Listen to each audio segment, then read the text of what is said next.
Hello everyone, hello YouTube. Um, this is going to be what I call an informative playthrough of Dark Souls. Now, what do I mean by that? Okay, so to start with, I think Dark Souls is one of the best, absolute best games of its generation. And at the same time, I feel like it has been saddled with this sort of image that it's a really difficult game that's really only for the hardcore players. Like only really skilled gamers are able to enjoy and play it and whatnot. And I feel like uh, while that reputation has some truth to it, I think that it's a little bit unfair, and I wouldn't want anyone to miss out on this game because they think that they can't play it or because they think that they're not good enough at video games to be able to do it. You see, the way I look at it, I'm actually going to say this, like, I 100% mean this. I think Dark Souls is actually not that hard a game. In fact, once you get the hang of it, it can be pretty easy. It can be pretty relaxing. I'm not like I'm not joking. Like I can use this game to wind down and stuff. Like it's actually pretty cool. So what I would say are let me rephrase that. I think that the reason why it has gotten this reputation has a lot to do with the fact that Dark Souls, uh, more than any other game of its era, like since then, there's been a lot of games that have learned from Dark Souls and have aped Dark Souls and whatnot. But the thing that I think made it stand out back then, and is still a standout for me personally, is that it demands of players two very important virtues that they have and they adopt while playing it, and these are patience and mindfulness. Now, what do I mean by that? I mean patience in the sense that you have to accept that in order to learn you're gonna have to fail a lot, and as long as you have that mentality, I mean you can enjoy the process. I mean, there's a lot of video games these days where um, you don't really have to play like that. I'm not gonna say that players these days expect you to handhold them. That's condescending, and there's nothing wrong with that. If that's the kind of game you enjoy. Like I enjoy a lot of games that you don't have to think about it too much, to have fun. That's perfectly fine. But I also believe that every once in a while a challenge is fun, and so in order for that challenge to really work its magic with you, you're gonna have some patience, and then mindfulness. What I mean by that is Dark Souls is a game that is going to assume that you are, paying attention, that you are paying attention and learning what it has to teach you, that you are mindful of how you're building yourself, how you're attacking, how you're moving, how you are approaching every single situation, right? And if you think about it, that's not a lot to ask of a game that you pay attention to it. Again, there's plenty of great games that don't require you to be all that focused in order for you to beat or enjoy them. But there's also nothing bad with there's also nothing wrong with a game that that does ask you for it. They say, okay, we can have a good time here, but I'm gonna need you to put a little bit of effort, into it. So if you have those things in mind, if you have uphold those two virtues, then absolutely you are ready to play Dark Souls, and you can beat Dark Souls even if you are not a very skilled gamer in general. Like, it's not impossible. I think it's actually quite achievable. And if you pay attention, you can actually become pretty good at it. You can become pretty great at it. Like when I started Dark Souls, the first few times I played it, actually, I didn't get it at all. I died all over and over again. I couldn't get why you could really ever come to enjoy something like that, but I persevered. I tried to meet the game on its own terms, and it ended up surprising me, and voila, it's now one of my favorite games of its generation, right? That's how it works. So this playthrough is going to be my goal is to give you a informative experience, so that when you want to approach Dark Souls on your own time, you are equipped with, you know, this, a little bit of this and a little bit of that in terms of knowledge of how to play the game, how to build yourself. And if you're just looking for beginner tips, like what's the easiest way I can play this game, I can absolutely give that to you. I am by no means an expert in this game, but I have beaten it fair number of times, and I like to think that I know what the score is, right? So let's just begin. And if at any point there's any way that you think I could improve my commentary or anything, you can just, shout out to me. Okay, so first we have to name our character, and I haven't actually thought about what I'm gonna do with this one. So I've been playing a lot of Final Fantasy VII lately, so maybe we just go with Rufus. Yeah, because I like that guy, Rufus Shinra, right? He's cool. Rufus is a guy, and here's the first thing: class. Right off the bat, you might feel like this is a pretty daunting choice. You got all these stats to the left. You don't know what half of them do, if that. So, well, how are you supposed to choose, right? Well, let me tell you something. If you're an absolute beginner and you just want to get like the basic Dark Souls experience, I would highly recommend that you go with one of the classes that emphasizes strength. Like just build yourself as a big beefy dude, like a knight or like a very basic standard physical damage warrior, because that's probably the easiest way to play Dark Souls. There's a lot of good equipment that you can make use of if you go that route, and eventually there comes a point in the game where you are so tanky and so powerful that pretty much nothing can stand in your way, unless you're really, sleeping at the wheel. So I'm gonna go warrior over knight, because warrior gives us higher endurance and strength and dexterity, and we value those more than the faith and the vitality that the knight starts with. Also, the warrior has the heater shield, this blue shield here, which is quite useful. It's a shield that will block 100% of all physical damage. So, as for beginners, it's just the tits, because now you can take as much time as you want blocking enemies, and I'm feeling safe doing so. So we're gonna go with that. Gift, another choice that you might think is also pretty daunting, like you don't know what you're gonna get in most of these cases, but this is not a critical choice in any sense. Like you can pick any of these and have your game be pretty much the same.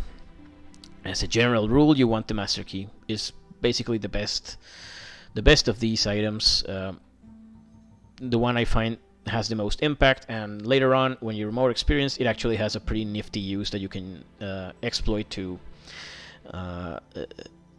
do a few shortcuts in the game. Of course, we're not going to do that right now, because this is meant to be like a beginner's playthrough. So, but even so, we want the Master Key, so we're going to take the Master Key, and this doesn't really matter, the physique. We go very slim. That's Rufus. Rufus was a slim guy, and I guess he looked a little bit like this, and a little bit like... yeah, and he was blonde, so gold hair. Yeah, whatever. That doesn't really matter, so we're just gonna accept and start our game. And yeah, watch a little bit of the intro sequence, why don't you? The world was unformed, shrouded by fog. A land of grey crags, arched trees, and everlasting dragons. Well, you knew coming in that there were probably gonna be dragons in this game, so yeah, there they are. But then there was fire, There's also fire. and with fire came disparity. Heat and cold, life and death, and of course, light and dark. Of course.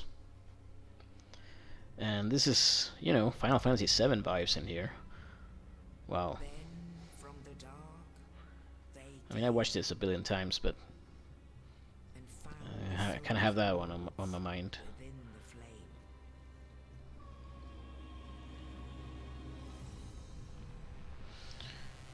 Who's this guy? Nito, the first of Man, I love these designs. Right away you can see these designs. They got something good going on here. the witch of Izalith and her daughters of chaos. Gwyn, the lord of sunlight and his faithful knights. Oh yeah, we're gonna be seeing a lot of those. And the furtive pygmy, so easily forgotten. I remember the furtive pygmy. Yeah, it's not so easily forgotten about. Of lords, they challenge the dragons. Oh, he has like 2 jaws. Gwyn's mighty bolts peeled apart their skins. He's doing some Zeus shit.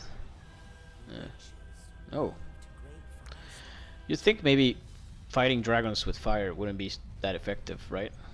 Nito unleashed a miasma of death. Yeah, that's much better. That works. I think Nito is probably the coolest. The scales betrayed his own, and the dragons were no more. If you're wondering, yes, we're gonna fight all of these characters. I don't want to say people. Are they people? Would you call a scaleless dragon a person? The age of fire. I guess that depends, right? Okay. But soon the flames will fade, and only dark will remain. Dark Souls, right? Yeah, we got that. Even now, there are only embers, Oh, that's so sad. and man sees not light, but only endless nights. Yes. Kind of how we're living right now, right? The living are seen,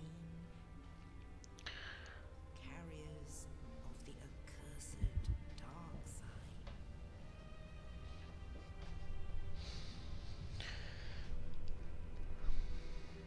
That's a cool symbol. There's a lot of cool things in this game. I mean, you'll get to see all of it.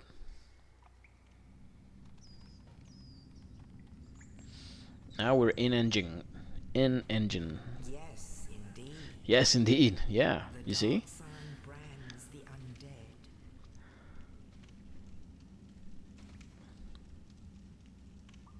And in this land, Oh, don't hit your head.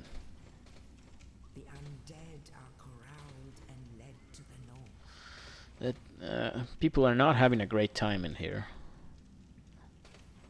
where they are locked away to await the end of the world. Well, I guess you can't blame them then. Here we are. Tucked away in a corner.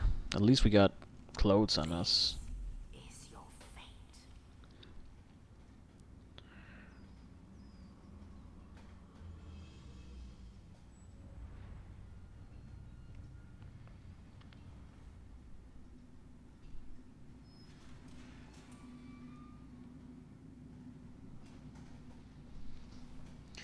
Our dude's messed up. You see his face? Rufus ain't having a good day.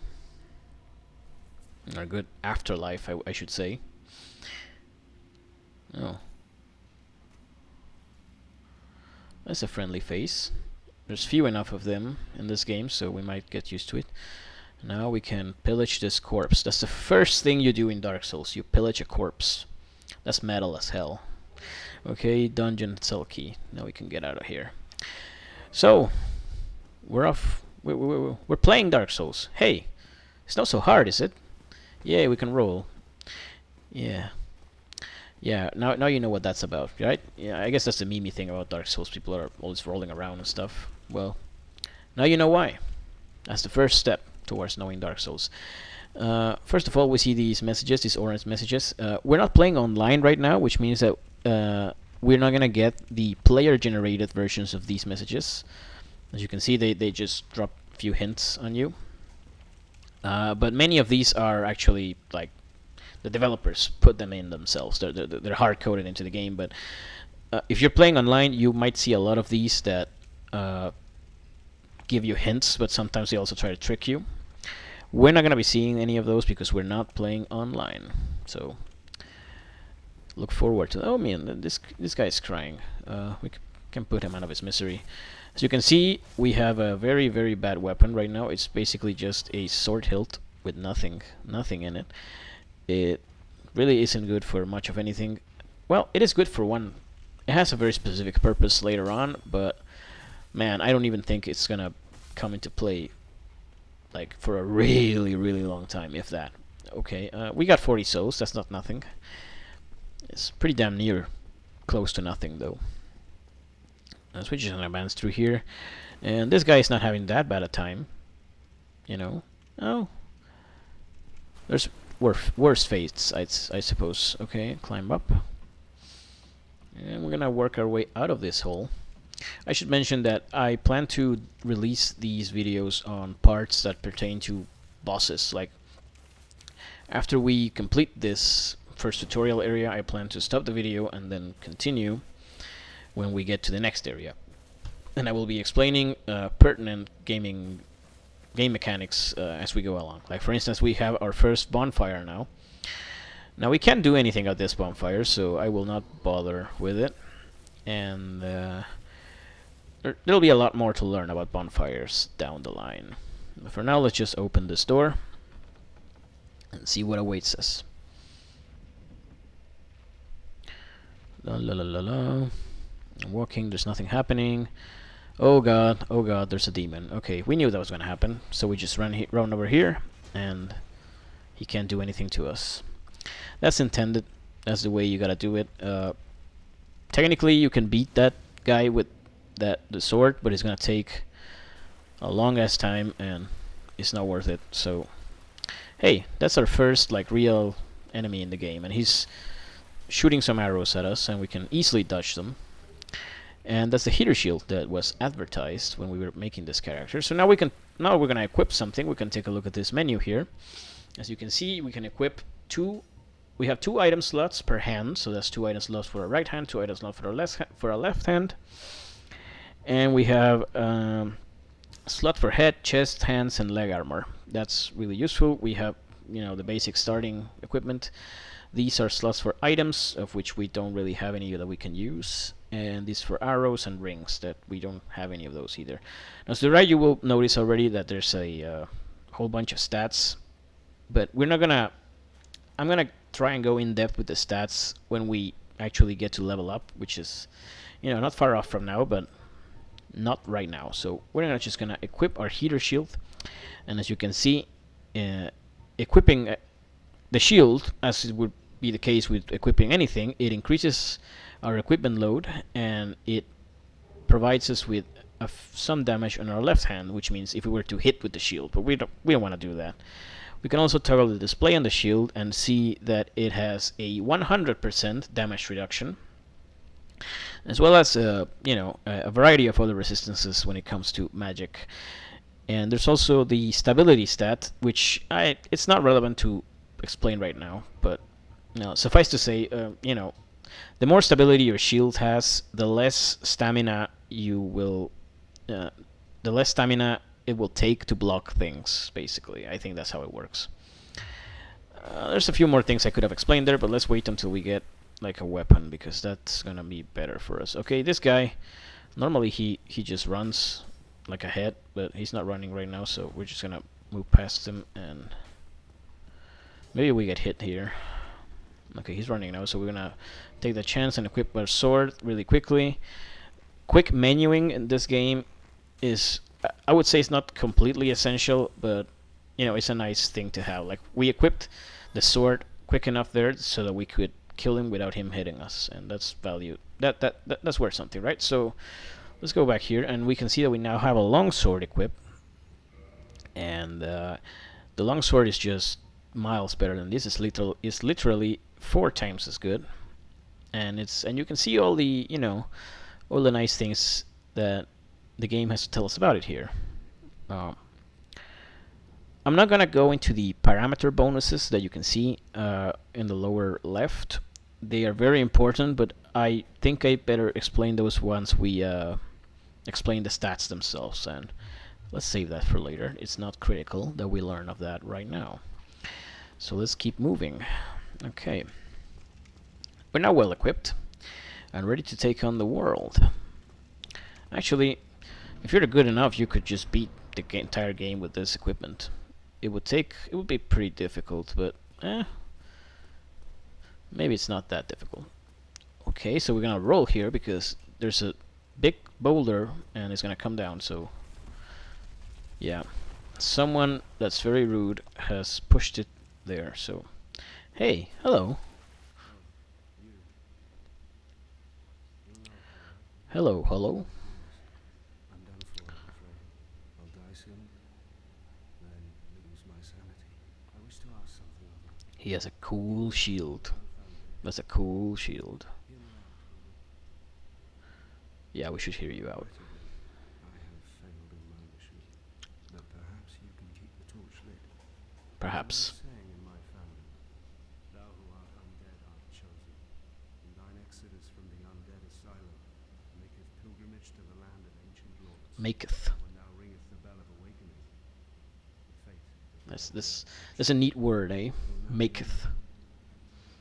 and I can die with hope in my heart. Oh, one more thing.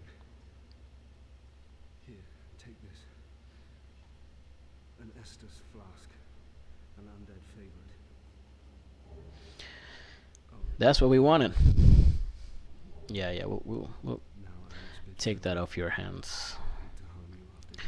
So we got an Estus flask, which is basically like our health potion in the game. We only have 5 charges, and it's pretty, you can't normally refill it unless you rest at a bonfire. But the problem is that if you rest at the bonfire, then all of the enemies that you killed come back to life, just like that, except for bosses and a few other cases here and there. But generally speaking, Estus flasks are for emergencies, and you don't want to run out of them because then you'll be pretty crippled, unless you're really, really good. Now, a neat trick we can do with this enemy is that we can showcase that if you get to the... Oh, okay, I'm not gonna... Okay. If you get enemy's backside, you can backstab them just like that. Yay, that's good. You see? You too can do it. I mean, you can get behind an enemy and press R1, right? That's not so hard. That's not so hard at all. Okay. See, we wait for them to attack, and then we attack back, just like that, I think this is it. This is the essence of the game. Like, you have to take your time, and you have to be mindful to learn about the patterns of how the enemy attacks. Like, you see, right now, we have 100% physical damage reduction. Like, it costs me literally nothing to just block this guy's arrows for as long as I need. And in those situations, you should really take your time in learning the patterns of each enemy. Like, for instance, this guy. This guy can attack us, he can lunge at us, he can do that, and he occasionally will do other things. And really, it's not costing us anything to just block him. So we should try and wait to see when this guy is at his most vulnerable, so we can attack. So he knows he's in defensive. Okay, we block him, now we got back to him, and then we backstab him, just like that. And he has a little bit of HP left, but as he's getting up, we can just strike him. And there he goes. Now, this guy's a chump, obviously, but the same basic principle applies in every single fight in Dark Souls. You gauge the enemy's reach, you get used to how they attack, and the moments in which they are particularly vulnerable, and you aim to capitalize on those moments, and that's really it. That's really it. You can do it. It is not that hard. Okay. When I go... Oh, something I neglected to explain before, is that weapons can be wielded in one hand or two hands, like so. So, if I were to wield a weapon with two hands, the damage I do increases, but also the stamina cost of each swing goes up as well. Also, if you try to block with a two-handed weapon, you will not be able to use your shield. Instead, you will use the weapon to block, and you don't want to do that, like, ever. It's really a bad idea. So if you want to block, if you want to be like careful, you use your shield always. If you want to, go ham, you go two-handed attack. There's also light attacks and heavy attacks. And heavy attacks are obviously slower, but they generally do more damage, and they also cost more stamina. And you can do heavy attacks one or two-handed. So we're gonna go two-handed for this fight because there's not really a lot that we can block in this boss fight. So remember this guy, now we're the ones falling from a great distance, only we don't miss. The Asylum Demon is the first boss of the game, and we're gonna defeat it just like so. You see, when you get behind him, he can't really strike you, he can't really get you. You just stay behind him and you whack him until he dies. It's really simple. There you go. The Asylum Demon is dead. You don't need really... I mean, we can see he's dead. I mean, animation, he falls over, like... and he dissolves. There you go. Just stay behind him. Like, really, don't overthink it. Don't think that you're making, like, some sort of huge thing. And, of course, fights can go a number of ways. Like, when that fight went as it did because the demon chose to attack me in a certain way. Like, when you get close to that demon, it will usually attack you in several different ways that it chooses from at seemingly random. And right then we got a good pattern. We were lucky. But if it had made another kind of attack, it doesn't matter if it hits you once, twice, or 3 times. The important thing is that you learn each time it hits you, so that you know that next time, you'll be prepared, and he won't be a nuisance anymore. And he can even kill you once or twice, so it doesn't matter. You just, as long as you keep trying, you will eventually beat him. That's the way of things.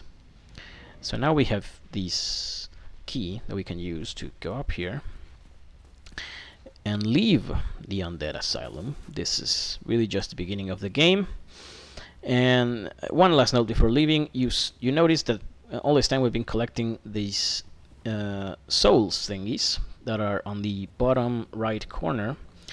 We have 2328, and the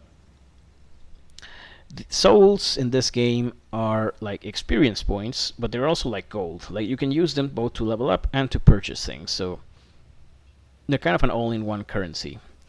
And there's this thing in the game where if you get killed, you will lose all of your souls and only get one chance to get them back before they just disappear forever. And you might think, oh god, that sounds so stressful, what would I do? I think it's a very common thing for a new player to think that if they get to lose a certain number of souls, they should just reset their game because there's no point.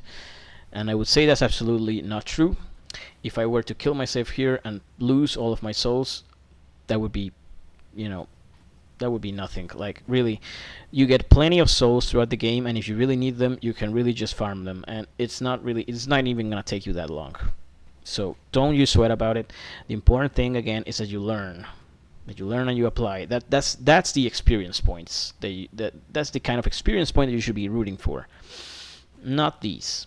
Like, level ups are cool and we like them, but in the end they cannot really beat experience in this game. And that's what I really like, even if you're if you're really good, you still have the same basic features that everyone else has.